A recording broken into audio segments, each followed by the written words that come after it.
Hello, everybody. I'm Pastor Max Lynn. This is St. John's Presbyterian Church.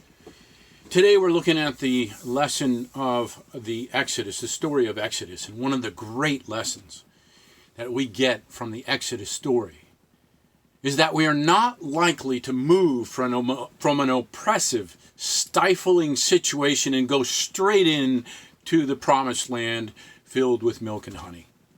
The oppressive situation may be oppressive, but there's an order to it. And even a difficult order we can grow used to. Whether it is a tyrannical, oppressive society or a job where your gifts and resources are extracted and exploited rather than respected and justly compensated, or a marriage or a family environment that is oppressive and conflicted, there is still an order to it. And there's still some benefits that we get from it.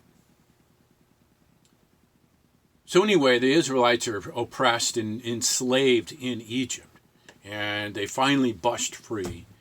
And they're out into the wilderness. And we pick up at Exodus 16, verses 2 through 5, and then 13 through 15. I'm skipping a little bit just to give you the gist of the story. The whole congregation of Israelites complained against Moses and Aaron in the wilderness. The Israelites said to them, "If only we had died by the hand of the Lord in the land of Egypt, when we sat by the flesh pots and ate our fill of bread. For you have brought us out into the wilderness to kill this whole assembly with hunger." Then the Lord said to Moses, "I'm going to rain bread from heaven for you, and each day the people shall go out and gather enough for that day. In that day I will test them, whether they will follow my instructions or not. On the sixth day, when they prepare what they bring in, it will be twice as much as they gather on other days. In the evening, quails came up and covered the camp. And in the morning, there was a layer of dew around the camp. When the layer of dew had lifted, there was on the surface of the wilderness was a fine flaky substance, as fine as frost on the ground. When the Israelites saw it, they said to one another, 'What is it?'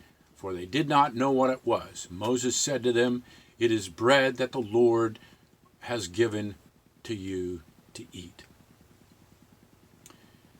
When we finally decide to free ourselves from the tyrannical boss or tyrannical husband or tyrannical social structure, we also leave the order. There is a probability that we will experience a period of disorder and chaos that will challenge our faith and patience.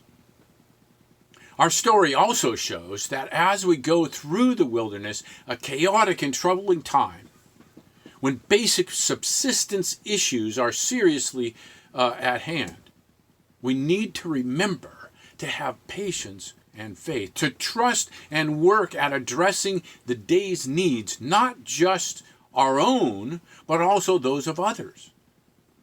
This is not a time for the accumulation of wealth. As COVID-19 started to roll out, our medical and scientific leaders gave their best advice based on the best science they had available. It wasn't long until people started to grumble, thinking that the challenge of safety precautions was a great threat to our peace of mind, livelihood, and freedom, rather than a collective discipline we all needed to follow to make it through the wilderness of this disease. God gives the Israelites what is sufficient and sustainable, the food to meet the day's needs, and that is it. We might be tempted to hoard the quail or the manna, to rush the meat market and buy out all the toilet paper, focusing on our own needs and fears, and forgetting the fact that all the rest of your people on the same journey, and God is with us. When people rushed out and bought all the hand sanitizer, masks, and other essential goods so that they could make a great profit, The government had to step in and place limits on all of us. Only one or two at a time, so everybody could have some. Panic and fear and greed are likely to lead us to take more than what is sustainable. Keep a cool head. Think not only of your own needs, but that of others as well, and the environment that sustains us. Let today's concerns be sufficient for the day, Jesus says, and trust that God will be with us again tomorrow.